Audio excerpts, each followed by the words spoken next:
All right, sit down and shut up. More criminals! All right, sit down and shut up. More criminals! All right, sit down and shut up. More criminals! It's the third time I've said that. I'll probably say it 3 more times. See, in my line of work, you got to keep repeating things over and over and over again for the truth to sink in, to kind of catapult the propaganda.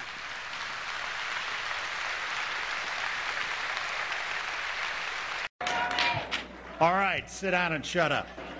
More criminals! You never want a serious crisis to go to waste. And what I mean by that, it's an opportunity to do things that you think you could not do before.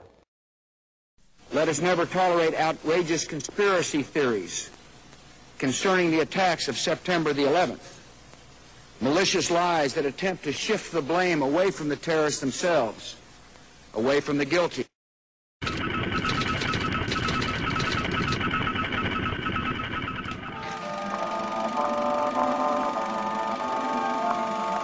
The year is 1917, and Representative Oscar Callaway enters a disturbing statement into the U.S. Congressional Record.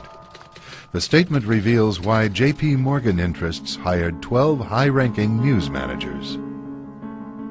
The 12 were asked to determine the most influential newspapers in America.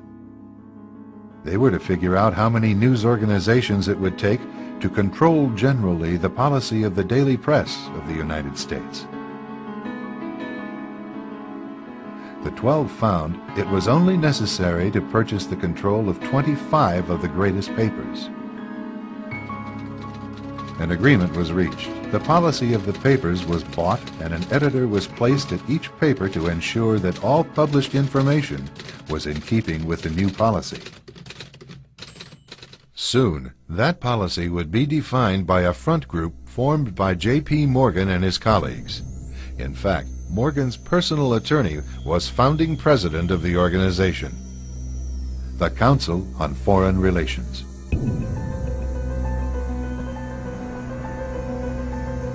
Today, the CFR maintains that its goal is to increase America's understanding of the world.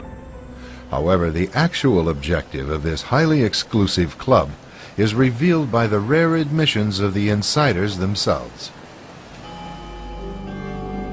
In the early 60s, a Georgetown University professor collects information for a book favorable to the network of powerful men who founded the CFR.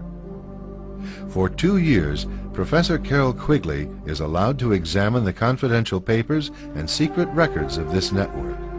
Quigley reveals that these men aim to create a world system of financial control in private hands, able to dominate the political system of each country and the economy of the world as a whole.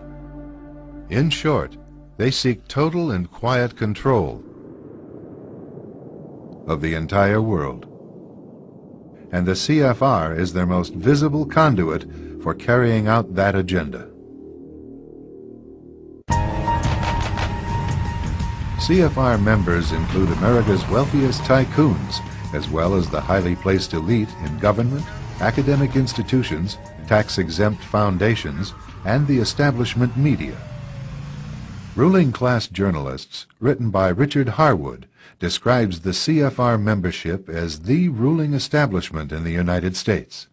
The Washington Post article boasted that news reporters who are CFR members do not merely analyze and interpret foreign policy for the United States, they help make it. Who are these policymakers? Many of their faces are familiar. NBC's Tom Brokaw, CBS's Dan Rather, ABC's Barbara Walters, Jim Lehrer of PBS, William F. Buckley of National Review, media mogul Rupert Murdoch, owner of the giant multifaceted News Corporation. These media heavyweights, and many others like them, are members of the CFR. Powerful corporations are also invited to become members. At the close of the 20th century, CFR influence presided over far-reaching consolidations of media control. In 1995, CFR members Michael Eisner of Disney and ABC's Thomas Murphy merged their media empires. Soon after the merger, the Disney-ABC empire becomes a CFR corporate member. In the year 2000, the world's largest internet service provider, America Online, joins forces with Time Warner, one of the world's largest news organizations. The CEOs favoring the move are CNN's Thomas Johnson and Time Warner's Gerald Levin, both CFR members. Once again, another media giant is created under the shadow of CFR influence. Today, an elite handful of individuals define the agendas that are supported by the empire of establishment news.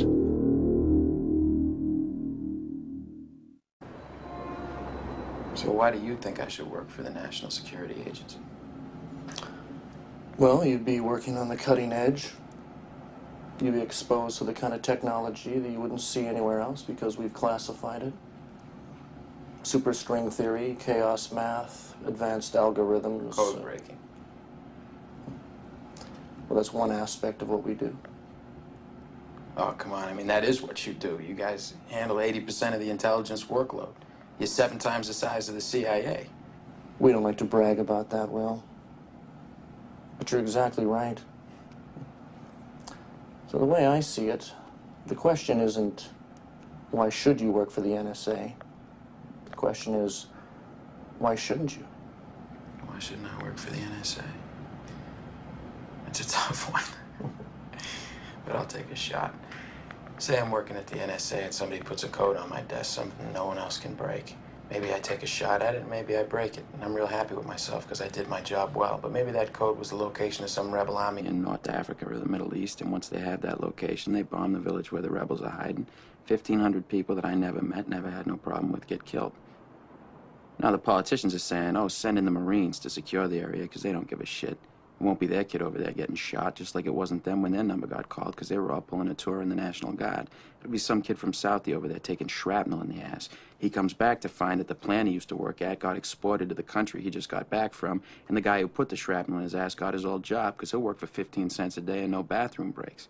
Meanwhile, he realizes the only reason he was over there in the first place was so that we could install a government that would sell us oil at a good price. And of course, the oil companies use a little skirmish over there to scare up domestic oil prices. A cute little ancillary benefit for them, but it ain't helping my buddy at $2.50 a gallon.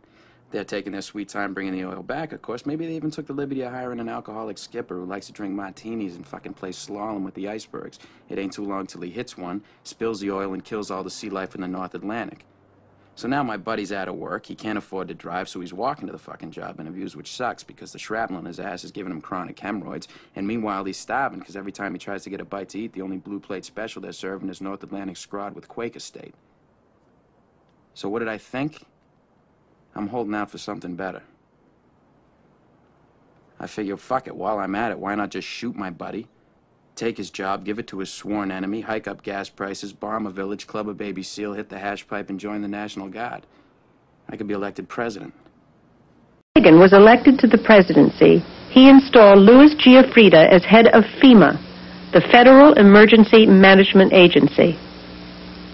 Giuffrida was an old cold warrior from Reagan's California days whose specialty was suppression of unrest and dissent. Giuffrida, North, and George Bush began to turn FEMA into an instrument of domestic anti-terrorism. You're dealing with a group of people in the Reagan administration who equated political dissent with treason and who cannot differentiate between emergency procedures, which I think everyone agrees are necessary, and suppressing political dissent. And with North and Poindexter and Casey, you had a group of people who saw Americans who disagree with them as the enemy.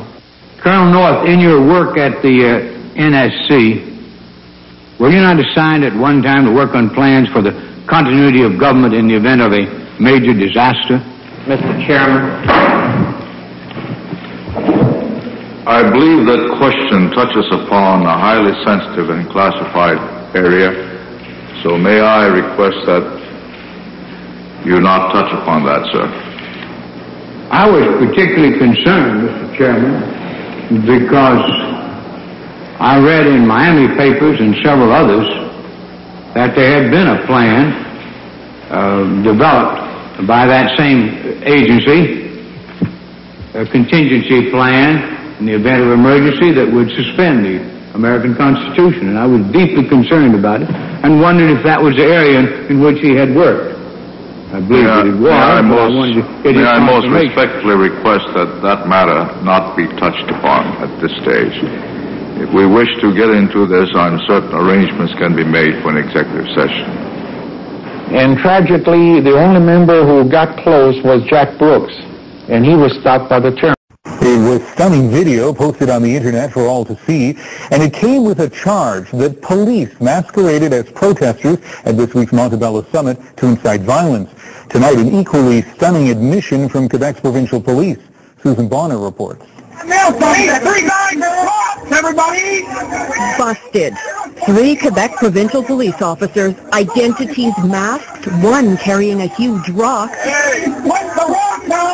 nabbed for infiltrating a peaceful protest at Montebello. The tip-off came from a union leader who noticed riot police standing by despite the obvious weapon. He accused the men of being undercover cops trying to provoke a riot and end the protest. The men were removed but never charged. After 2 days of questions, the Sûreté du Québec issued a news release late today confirming, yes, the men are police officers